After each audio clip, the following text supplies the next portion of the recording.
শেখ হাসিনা ক্ষমতাচ্যুত হওয়ার কয়েকদিন আগে সেনাবাহিনীর তরুণ সেনা কর্মকর্তাদের ক্ষোভের মুখে পড়তে হয়েছিল বাংলাদেশ সেনাবাহিনীর প্রধান জেনারেল ওয়াকারুজ্জামানকে।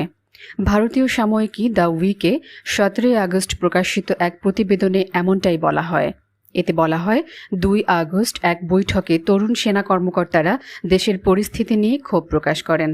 সেদিন কঠিন পরিস্থিতির মুখোমুখি হতে হয় সেনাপ্রধান ওয়াকারুজ্জামানকে। ওই সময় পরিস্থিতি নিয়ন্ত্রণে আনতে মাঠে সামরিক বাহিনীও ছিল। পরিস্থিতি নিয়ে কথা বলতে সেদিন এই বৈঠক ডেকেছিলেন সেনাপ্রধান। সেনা কর্মকর্তাদের মধ্যে জমে থাকা ক্ষোভ প্রশমনে সেনাপ্রধান সেদিন বলেন যে যদি অগণতান্ত্রিক উপায়ে ক্ষমতা হস্তান্তর হয় তাহলে বাংলাদেশ কেনিয়া বা আফ্রিকার অন্যান্য দেশের মতো হয়ে যেতে পারে।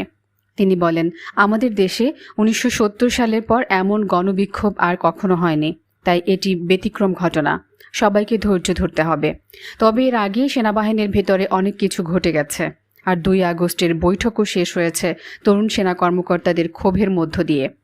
এর 3 দিন পর 5 আগস্ট শেখ হাসিনা একটি সামরিক হেলিকপ্টারে চড়তে বাধ্য হন, যেটা তাকে ভারতীয় সীমান্ত পেরিয়ে আগরতলায় নিয়ে যায়। সেখানে বাংলাদেশ বিমান বাহিনীর একটি C-130 পরিবহন উড়োজাহাজ অপেক্ষমান ছিল। সেটা তাকে শেখ হাসিনার দিল্লির উপকণ্ঠের হিন্দন বিমান ঘাঁটিতে নিয়ে যায়। জেনারেল ওয়াকারুজ্জামানের অবস্থা ছিল অস্বস্তিকর, কারণ তাকে শেখ হাসিনা নিয়োগ দিয়েছিলেন। তাছাড়া বৈবাহিক সূত্রে তিনি শেখ হাসিনার আত্মীয়। বিষয়টি সম্ভবত তাকে অস্থিতিশীল পরিস্থিতির সম্পর্কে আরও সতর্ক করে তুলেছিল। এর জেরে শেষমেশ শেখ হাসিনাকে ক্ষমতা থেকে সরানোর সিদ্ধান্ত নিতে হয় তাকে। 3 দিন পর প্রধানমন্ত্রীর পদ ছেড়ে দেশ ত্যাগে বাধ্য হন শেখ হাসিনা। শেখ হাসিনা তাকে নিয়োগ দেওয়ায় এবং আত্মীয়তা থাকায় তিনি এ ব্যাপারে বেশ অস্বস্তিকর পরিস্থিতিতে পড়েন। বিশৃঙ্খলার মধ্যে অপরাধমূলক কর্মকাণ্ড মোকাবিলা ও স্বাভাবিক অবস্থা ফিরিয়ে আনতে সেনা মোতায়েনকে যৌক্তিক হিসেবে তুলে ধরতে চেয়েছিলেন সেনাপ্রধান। তিনি বলেছিলেন, বাংলাদেশ সেনাবাহিনী ভালোভাবে দায়িত্ব পালন করেছে। তারা 1719টি গুলি ছুড়েছে, 14,000 ফাঁকা গুলি ছুড়েছে এবং দেশের বিভিন্ন স্থানে সহিংস জনতার মুখোমুখি হয়ে 31টি উত্তপ্ত পরিস্থিতি সামাল দিয়েছে। এরপর একের পর এক প্রশ্ন আসতে থাকে। মতবিনিময়ে সেনাপ্রধানের পদক্ষেপের বৈধতা নিয়ে তদন্তের আহ্বান আসে। তরুণ সেনা কর্মকর্তা মেজর মোহাম্মদ আলী হায়দার ভূঁইয়া সেনাবাহিনীর ভূমিকা এর বৈধতা নিয়ে প্রশ্ন তোলেন। নিজের বক্তব্যের পক্ষে যুক্তি হিসেবে তিনি পবিত্র কোরআন থেকে উদ্ধৃত করে দমন পীড়নের বিরুদ্ধে আল্লাহর করুণা ভিক্ষা করেন এবং এতে যুক্ত না হওয়ার কথা বলেন। একজন কনিষ্ঠ কর্মকর্তার এই আচরণের পরিপ্রেক্ষিতে জেনারেল ওয়াকারুজ্জামান শুধু বলেন, আমিন। ওই পরিস্থিতিতে সেনাবাহিনীর উপর মানুষের অসন্তোষ বৃদ্ধি পাওয়া নিয়ে শঙ্কা প্রকাশ করেন মেজর হাজেরা জাহান। ওই সময় তিনি শিশুদের প্রাণহানি ও এর ন্যায্য বিচার হওয়ার উপর গুরুত্ব দিলে তাতে একমত হন।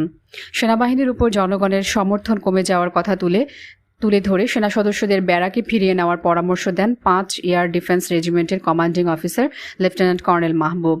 চট্টগ্রামের আরেক কর্মকর্তা আহত শিক্ষার্থীদের সহায়তার মাধ্যমে সেনাবাহিনীর ভাবমূর্তি ফিরিয়ে আনতে কাজ করার পরামর্শ দেন সেনাবাহিনীর প্রধান জেনারেল ওয়াকারুজ্জামানকে। সবশেষে সামাজিক চাপ ও হয়রানির মুখোমুখি হওয়ার ব্যাপারটি তুলে ধরেন তিনি। ওই সময় হতাশা প্রকাশ করেন আয়ুব বাচ্চুর একটি গানের প্রসঙ্গ উল্লেখ করে জেনারেল ওয়াকারুজ্জামান। সরকারি চাকরিতে কোটা সংস্কার আন্দোলনকে ঘিরে গত জুলাই থেকেই উত্তাল ছিল বাংলাদেশ। ওই আন্দোলনে দমন পীড়ন শুরু হলে দ্রুত আন্দোলনের বাঁক ঘটতে থাকে। একসময় সরকার পতনের আন্দোলনের দিকে যায় বিক্ষোভকারীরা। পরিস্থিতি সামাল দিতে ব্যর্থ হয় সরকার। ছাত্র জনতার গণ অভ্যুত্থানের মুখে গত 5 আগস্ট প্রধানমন্ত্রীর পদ ছেড়ে লেজ গুটিয়ে ভারত চলে যান সাবেক প্রধানমন্ত্রী শেখ হাসিনা।